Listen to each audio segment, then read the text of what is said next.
I'm Greg Hunter. Welcome to USAWatchdog.com. With us, one of our regular guests from Canada. Before I tell you his name, I want to tell you why I've decided to bring him back on. Lots of news and speculation about gold, about the Chinese disclosing their holdings. You know, officially they've said they've had about 1,000 tons. Most people in the gold community say, please, they have way more than that. I have on Rob Kirby of Kirby Analytics. Rob Kirby, thank you for joining us today on USA Watchdog. Pleasure to be with you, Greg. I wanted to just go on with your resume a little bit. I mean, you do your analytics. You do high-powered individual analytics for some high-powered clients around the world. You also secure gold by the ton in tonnage for clients. And yes. So what better person to talk about what's going on in the background, that news that you won't see on Kitco, they're a fine site, but news you won't see on Drudge or news you won't see on Zero Hedge. I can get it from you first. And I want to talk about this rumor that China is going to show us their gold. Why has this rumor come up? What is the speculation on your part? I know we are just going to speculate here, but what's the speculation? Why are these stories coming up that China is getting ready to say exactly how much gold they have? Well, the most recent speculation, Greg, I saw the article cut and pasted from a publication called Pravda, which is a very prominent Russian publication, that China would soon disclose that they have at least 30,000 metric tons of sovereign gold bullion. And up until now, China has only admitted to having just over 1,000 metric tons. So if this were to be true, this would signify a very, very, very serious ramp up in the amount of sovereign gold bullion that China would be known to have. And but I was just going to offer this, though, Greg. The situation in today's gold bullion market is really no different than the situation today with regard to civil liberties and the police state in America. The usurping of American civil liberties and the advancement of the police state in America is not something that happened in isolation or began last week. The conditions in the global gold bullion market are due to happenings that have occurred years and or decades earlier. So to frame up what's going on today in the gold bullion market, I think we need to look back before we can really gain a full appreciation to what's occurring today, because only through the lens of history do we get the right context, at least in my view, the right context of what's occurring today. And specifically regarding gold bullion, I'd like to take everyone back to the time frame of the George W. Bush administration, when the price of gold was moving rapidly off of a bottom of the mid-$300 an ounce, actually, I remember when I first started writing about gold, gold was just piercing $300 an ounce on the upside and starting to gain legs and move very swiftly up to and through $1,000 an ounce through the mid-double O's. And it was during the George Bush administration that people that I'm connected with quite intimately in the procurement business internationally were telling me that the supplies of physical gold bullion were very tight in the marketplace. And overlapping that same time frame, in the George W. Bush administration, Dick Cheney was making very frequent visits to the Vatican. And I don't think necessarily that Dick Cheney ever found religion in his many trips to the Vatican, but people such as myself, because I know I wrote about it more than one time, I can't remember exactly how many times, but I speculated that Dick Cheney was actually visiting the Vatican to secure supplies of gold bullion from the Vatican to aid in the Western central bank suppression of the gold price. People who analyzed the gold market from a macroeconomic standpoint were very well aware that gold was being secured from somewhere, and it was largely conjectured that the gold was all coming from Western central banks. But the amount of gold bullion, physical gold bullion, that they had to have expended in that time frame probably blows the limits as to what the central bank's sovereign supplies would have afforded them to do. And therein comes the Vatican, and we're gonna hook Cheney's visits to the Vatican into this. And let's just say this, Greg, there's a long documented history of that we can point to in links on the internet that are beyond disputing, because they've been entered. These materials have been entered in legal cases where the Vatican has actually claimed to be paupers when they couldn't afford to make reparations for things the church did that were untoward. And in these legal documentations were extensive filings of documents showing the Vatican's dealing of gold with the Federal Reserve as their broker or their agent. So we know that there's substantial amounts of gold that were held by the Vatican. And now the question becomes, was the Vatican supplying Western central banks in their suppression of the gold price back in the time frame of the George W. Bush administration? And as you mentioned to me, Greg, before we started this interview, what motivation would the Vatican possibly have to aiding the suppression of the gold price? And I did remind you that the Vatican is a tax, and the Catholic Church happens to be a tax-free institution that has a franchise on every second or third street corner in America, and they've been running their practice for a long time without paying any tax. And there does exist the possibility of a very cozy relationship or a symbiotic relationship between the Vatican and Western powers. So if we then fast forward to today, Greg, and not quite to today yet, let's go back to May, the beginning of May this year, and the May Day celebrations and the May Day parade in Moscow, where Moscow's top general, the top Russian general, made very, very public statement, very measured, but talking very openly and very, I'm going to say, nicely about the church, and very pro-church, very pro-Christian remarks, which is historically not something we would see or expect to see from a Russian official, because historically these things didn't happen, and historically the church has known to have been persecuted by the Russians under the former communist rulership.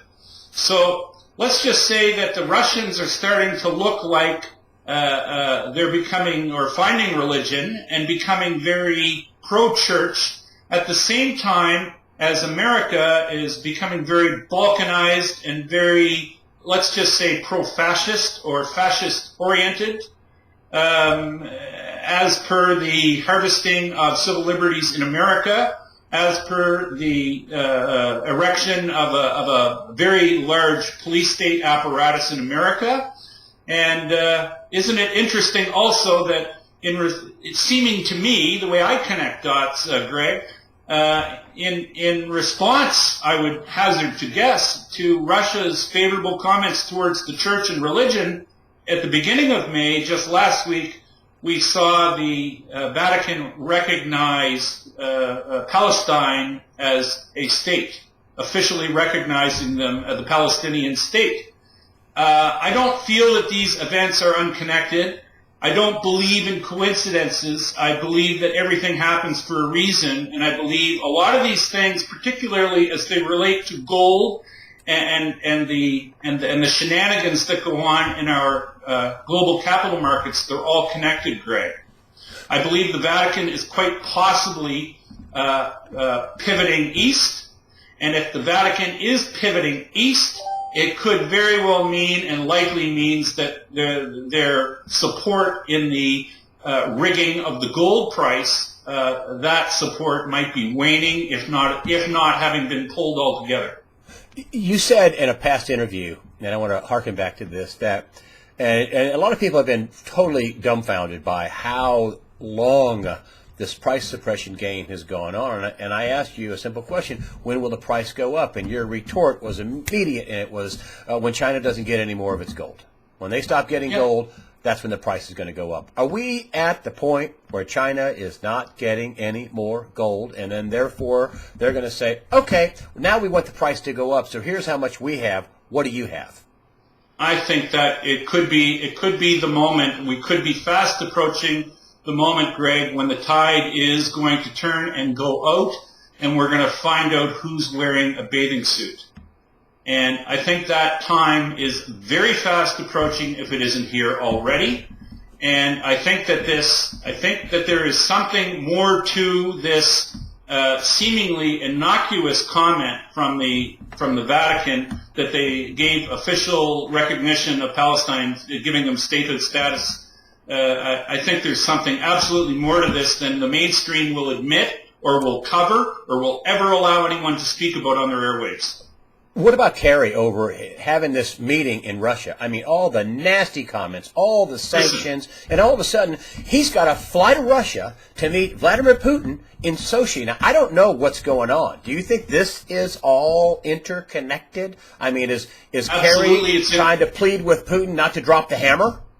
Absolutely, this is all interconnected. But with regards to John Kerry in international circles, in light of the recorded remarks of Assistant Secretary of State under Kerry's predecessor Hillary Clinton, and her devastating remarks that she was recorded saying to the effect of "screw Europe" and "screw everybody." Victoria Nuland. I think that John Kerry, and I actually feel that the office of the State Department has been undermined so severely by the actions and the comments, recorded comments of Victoria Nuland.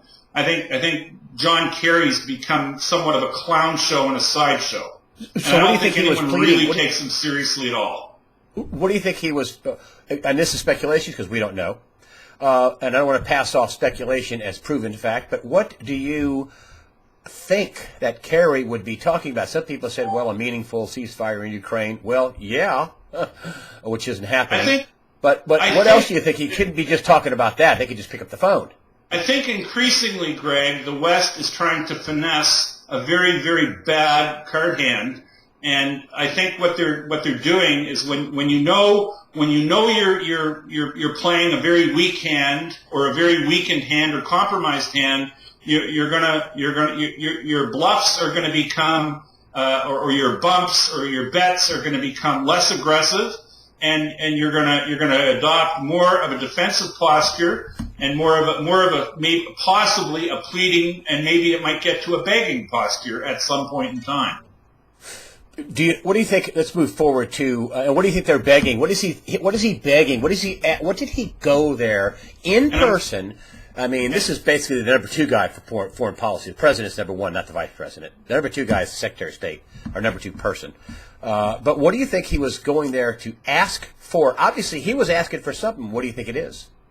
My guess is he's looking for probably going and trying to demonstrate that there is some sign or some vestiges of reason and willingness to debate issues honestly and seriously, which I don't think has been present in the Western stance towards anything in the Middle East or the Ukraine up until now. I think that the West has been acting, predominantly through American leadership. I think they've been exhibiting belligerence. I think they've been exhibiting bully attitude, pointing fingers where they don't need to be pointed. And I feel that they might want to try there's some kind of a diplomatic tact other than what the neocons have been prescribing all along, because I think that this bellicose, belligerent tact leads us down the road to nothing but war. And I think maybe it's beginning to hit home with these chicken hawk neoconservatives, most of which have never been in a war, how real and palpable the possibilities of war are becoming. And if we get war, Greg, it'll be total war. And maybe it's starting to resonate with some of these thick-headed neocons that this is the track they've put not only America on, but the rest of the world. And maybe they're having a come to Jesus moment, and I say that a little bit sarcastically, referencing what we were speaking earlier about regarding the Vatican. The Chinese, what's their plan? What do you suspect? I mean, you're a big player in the international procurement of gold. Why these stories now? What's China's goal? If they do come out and say, okay, we've got 12,000 tons, we've got 20,000 tons, we've got 30,000 tons, whatever. If there'd be more than the U.S. stated, quote, 8,000 tons. And I say put that in quotes because there's a lot of people that think we don't have near that or any of that. But what do you suppose China? Why this story now? Why all of a sudden Pravda puts out a story? They're doing it on purpose. That they're going to reveal they got 30,000 tons. Why are they doing it, and what will happen if they do that? Well, my view regarding China is that they do not seek war, but China will trade any of their adversaries into the ground. And what China wants is trade more than anything, much more than war. America is the country that has exhibited a wanton for more war and sales of more armaments and a spread of armed conflict. China wants commerce, and they want to trade, and my view and my guess is they will literally trade anybody into the ground who decides to engage with them. But why are they putting out this 30,000 ton story? And if they did put it out, they're doing it because they want trade. And then what would happen if they came out and said, okay, we've got 29,000 tons, or we got 30,000 tons? I think the implied message is, if we're going to show you how much we have, then you're going to have to show us how much you have, and that's where I think this draws the whole notion that America very likely, at least in my view, doesn't possess the gold that they claim to have, and have probably spent an awful lot of gold of other people's that they had in safekeeping. What would happen to the U.S. if China came out and said, we got 30,000 tons? What would happen? Well, I think the reverberations would first be felt in the foreign exchange market, and from there they would quickly ripple into the bond market, and I think it could cause some very serious dislocations in both in the Western currencies and in the Western debt complex, i.e. the U.S. Treasury complex. You're going to have to break it down for me. When you say dislocation, let's start with the currency markets, the Forex markets. What would happen to the U.S. dollar if China said, we've got 30,000 tons. There's a stadium. There's the bars. Come on, press. Come here and put your hands on it. Take a look at the numbered bars. Here's what we have. What would happen if China did that to the dollar? Well, if China were to simultaneously depeg their own currency to the dollar, their currency could absolutely spike relative to the dollar, and if this were to destabilize the dollar enough relative to other perceived resource-rich countries, I think it could cause a sudden drop in the U.S. dollar, which could signal a tsunami of dollars coming back to America and could set off a very, very, very ugly round of inflation, which could build into even a hyperinflation in America. What about the... It's because you see, Greg, this would bring on social unrest in America. And this is the social unrest that the U.S. military and the Pentagon has been saying is inevitable and is coming to America. And this is exactly the sort of backdrop you'd expect to have before that would occur. So you see, I'm not just spouting off about things that are unfounded or unbased in reality and what's going on in global financial markets. You see, the problem, Greg, is our global capital markets have become criminal cesspools, and our global capital markets right now are crime scenes. And the regulatory regime installed by the leadership of America right now to prevent this all from happening has been vacant. And they're derelict. And they're part of the problem. And you see, and isn't it funny? In other words, the LIBOR rigging, nobody goes to jail. 5 big banks just admitted to rigging the currency markets, which is felonies. Oh, but it goes Of course, back. nobody gets charged individually. The bank. It starts with the repeal of the Glass-Steagall Act back in the late 90s. You see, the thing is, when you start peeling layers of the onion back, Greg, you got to peel back quite a few layers if you want to get back to a context of where this train left the tracks. You see, this is not a derailment. The derailment occurred a long time ago. Right now, the engine of the train is in the middle of a cornfield, and it's still moving. I'm not laughing. I'm like, oh, great. That's a great visual. It's in the middle of the cornfield. Left the tracks a long time ago. It's in the cornfield, still moving.